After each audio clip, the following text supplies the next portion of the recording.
नमस्कार, आप देख रहे हैं एसपीएन 9 न्यूज और स्वागत है आपका हमारी खास अपडेट में। मैं हूं आपके साथ अभिलाष।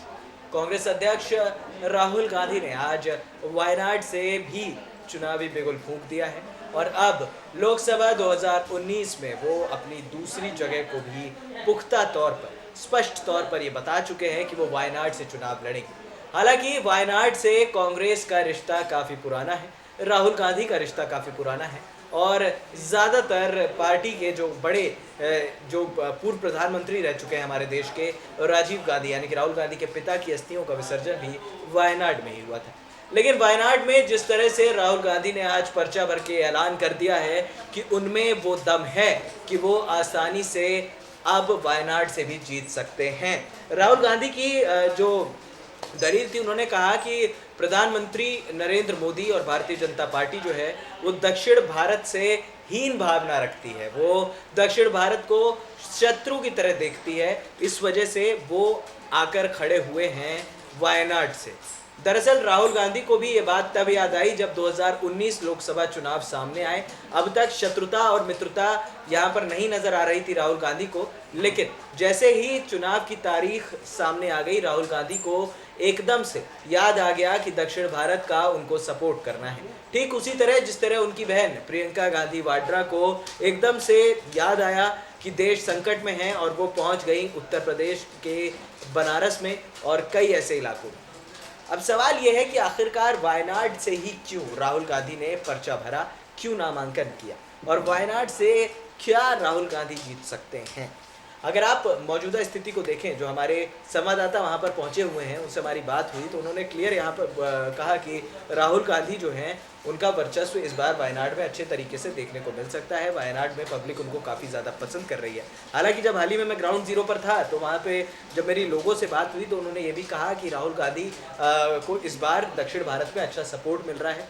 साथ ही भारतीय जनता पार्टी पर जिस तरह से आरोप लगाए हैं यहाँ पर राहुल गांधी ने, उन्होंने क्लियरली दक्षिण भारत को सपोर्ट करने के लिए ये सारी चीज़ें की हैं। अब वायनाड को चुनने का रीज़न भी यही था। वायनाड को दरअसल चुना ही इसलिए गया क्योंकि वहाँ से तमिलनाडु और कर्नाटक की बॉर्डर है, यानी कि एक तीर से तीन निशाने जो है वो मारना चाहते हैं कांग्रेस अध्यक्ष राहुल गांधी। पिता के बलिदान के बाद उनकी अस्थियाँ जो हैं वो बहाई गई थी वायनाड में ही और 1991 के बाद अब करीब यहाँ पर कई सालों बाद यहाँ पर राहुल गांधी के लिए एक बड़ा एक फैसला, 28 साल बाद राहुल गांधी वहीं से शुरुआत कर रहे हैं जहाँ से उनके पिता की अस्थियाँ जो है बहाई गई थी। अब सवाल ये है कि पापनाशनी नदी जहाँ पर राजीव गांधी की अस्थियाँ बहाई गई थी, वहाँ से राहुल गांधी ने अपना नामांकन भरा है और राहुल गांधी का जिस तरह से हमने देखा जो रिस्पॉन्स उनको मिल रहा है, स्पेशली प्रियंका गांधी वाड्रा के आने के बाद, तो कहीं ना कहीं अब ये बात भी देखी जा सकती है कि यहाँ पर राहुल गांधी अब बात करेंगे। अब उनके अगर मैनिफेस्टो की बात की जाए तो उन्होंने सबसे पहले तो प्रधानमंत्री नरेंद्र मोदी को कहा था कि भैया 15 लाख रुपए वो अकाउंट में डलवाएंगे और 15 लाख रुपए अगर आए होते तो वाकई में भला होता। वहीं बीजेपी का कहना है कि हमने अगर लोगों का भला किया है, हमने 1-1 लाख रुपए ज़रूरतमंदों को जो है वो दिए हैं और हर अकाउंट में पैसों की बरसात हुई है। मैं फिर एक बार कहना चाहूँगा कि अगर यहाँ पर पैसों की बरसात हुई होती तो यहाँ पर ये सिली हुई शर्ट की बजाय आज हम ब्रांडेड शर्ट पहन के आपके सामने कैमरे पे बैठे होते। ये बात समझने वाली है। सियासत को साफ तौर पर गरमाया जा रहा है।